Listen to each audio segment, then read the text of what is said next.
Cincinnati 911, what is the address for your emergency? Help me. I'm stuck in my bed. Hello? 16-year-old Kyle Plush called 911, but help never arrived. He didn't survive. On the 10th of April, 2018, 16-year-old Kyle Plush parked his car in the sophomore parking lot at Seven Hills High School in Cincinnati. His car was a gold 2004 Honda Odyssey minivan. After school, he returned to the parking lot to pick up his tennis equipment, which was in the trunk of his car. Security footage shows Kyle walking across the parking lot at 3:05 p.m. and entering his car through the driver's side rear door. He will not leave the car alive. Once inside, he knelt on the back seat and reached into the trunk for his things. At that moment, the seat suddenly flipped over and pinned him against the back door. He was trapped. Kyle couldn't move the seat or his body, and he had trouble breathing. The falling seat put about 40 kilograms of pressure on his chest. Kyle was 157 centimeters tall and weighed about 50 kilograms. At 3:12 p.m., two people approached a red sedan parked 2 spaces away from Kyle's car. They stood near the rear of the car for about 20 seconds, but did not hear its quiet knocking sound. At 3:14 p.m., the red sedan pulled away from the parking lot. Kyle remained trapped in his car. He had a cell phone in his pocket, but due to his body position, he was unable to reach it. However, he was able to use Siri to call 911 using a voice command. The Siri app allows you to use your phone remotely using voice commands. It is activated by saying, "Hey Siri." Using the Siri app, Kyle is able to call 911 because his phone is in his pocket. He cannot hear the dispatcher. The dispatcher answers the call. The sound is muffled and Kyle seems far away from the phone. The dispatcher tries to contact Kyle, but he does not answer any questions because he simply cannot hear the dispatcher. The call lasts about 3 minutes. Warning: the following audio may cause extremely unpleasant emotions.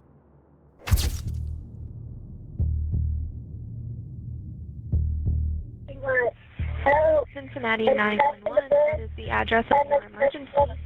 The person left. Help. Help. Cincinnati 911. Help. I'm stuck in my bed outside the 7 Hills Hotel parking lot. The Seven Hills what parking lot? Help. I need help. Where are you? I hear it. Hello? Hang on. Hello? Help. Help. Help. Where are you?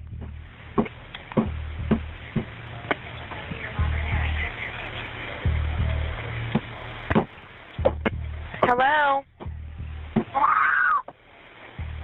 Where are you? Can you hear me? Yes. Outside the 7 Hills Hotel parking lot. I'm trapped in my bed. The parking lot. Help. Where are you? I can't hear you. I'm in desperate need of help. What is the address?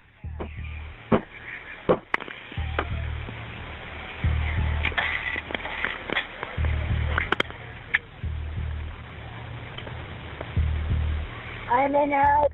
Help. Help. I can't hear you. Where are you?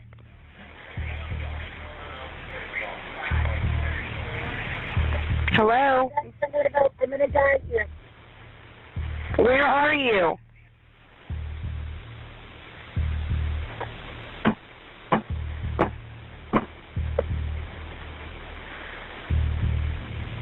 Help.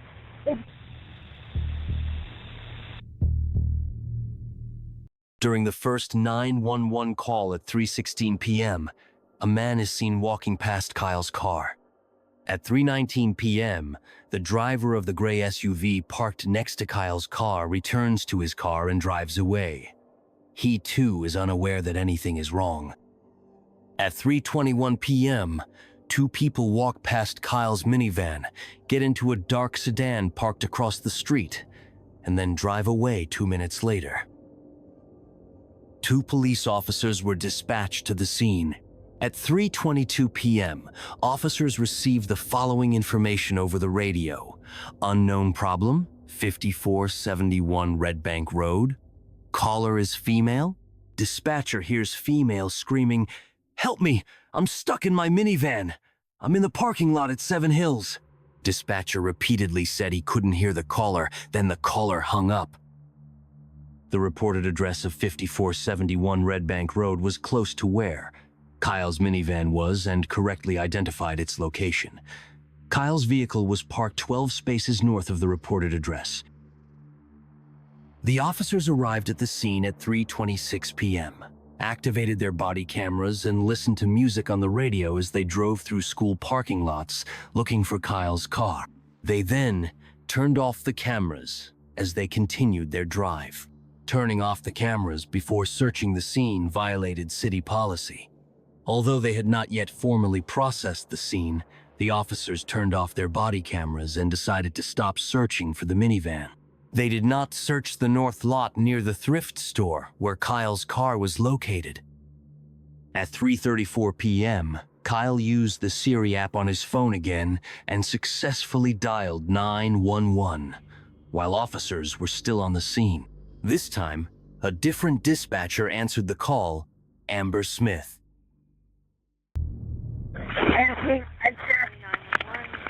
It's what?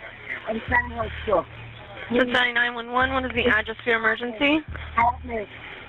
Anyone there?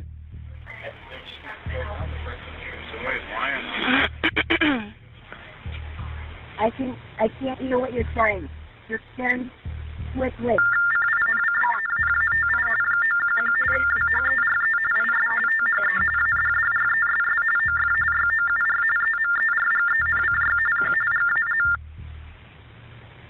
I probably don't have much time left to tell my mom that I love her if I die. This is not a joke. This is not a joke. I'm trapped inside my gold Honda Odyssey van in the Southwood parking lot of Seven Hills Theft. Send officers immediately. I'm almost dead.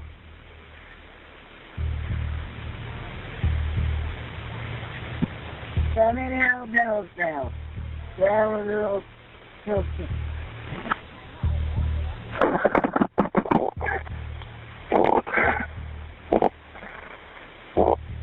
Can you hear me? Hey Siri.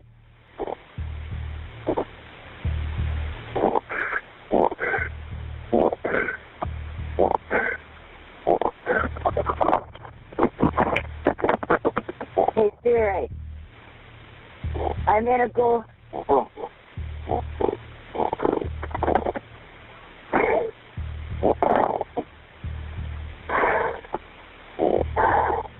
Hey Siri. Hey Siri. Hey Siri. Hey Siri. Hey Siri.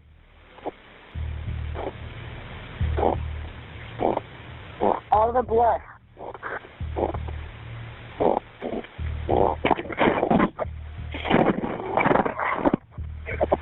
Hey Siri.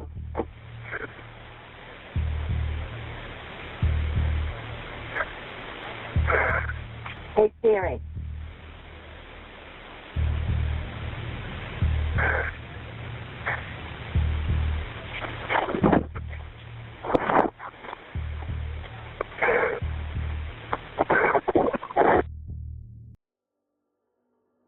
Dispatcher Amber Smith, who answered the second call, told investigators she couldn't hear Kyle on the line, so she activated the TTY feature for the hearing impaired, which reduced the caller's volume by 75%. After 3 minutes of ringing, the dispatcher disconnected the call and immediately called back. The call went to voicemail, and the dispatcher disconnected the call. That evening, his parents were concerned when Kyle failed to return home from school. Shortly before 9 p.m., family members found Kyle's body in his car after using an app to locate his iPhone. Kyle Plush died of asphyxiation and chest compression while trapped in a fold-down seat. The lawsuit details numerous mistakes made by both dispatchers and the officers who responded to the scene. The lawsuit accuses the 911 operator who responded to Kyle's first call of concealing the teen's exact location and alleges that a second 911 call was treated as a silent call. The lawsuit alleges that the two officers who responded failed to properly search the parking lot, despite having access to a GPS tool that could have located Kyle's cell phone. The officers who responded also believed the call was a prank. All these mistakes prevented the police from correctly assessing the situation and saving Kyle. To date, the parents are trying to file lawsuits. None of the accused have been tried or punished. The Court of Appeal will decide whether the trial of Kyle Plush can move forward. But even after many years, justice has not prevailed. Why did no one come to the rescue? Why were the mistakes that cost lives never corrected? The system that should protect failed this time. The slightest negligence, wrong decision, or simple indifference, all this can lead to a tragedy, as happened to Kyle. This case makes you think, to what extent can we really count on help at a critical moment? And most importantly, is it possible to prevent such things in the future? While the courts are considering the case, Kyle's parents continue to fight, hoping that their son will not only remain in memory, but his story will become a lesson for everyone. Such tragedies show how important it is not to remain indifferent. Perhaps just one act, one timely decision could have saved a life. Mistakes of the past cannot be corrected, but conclusions can be drawn to prevent them in the future. Take care of yourself and your loved ones. No one knows what might happen tomorrow, so appreciate every moment, help those who need help, and don't pass by someone else's misfortune. Write in the comments what you think about this situation. How can such cases be prevented? Your support is very important. Subscribe to the channel. This is a huge motivation for me to continue making such videos. Thank you all for your attention. Be careful. Hello?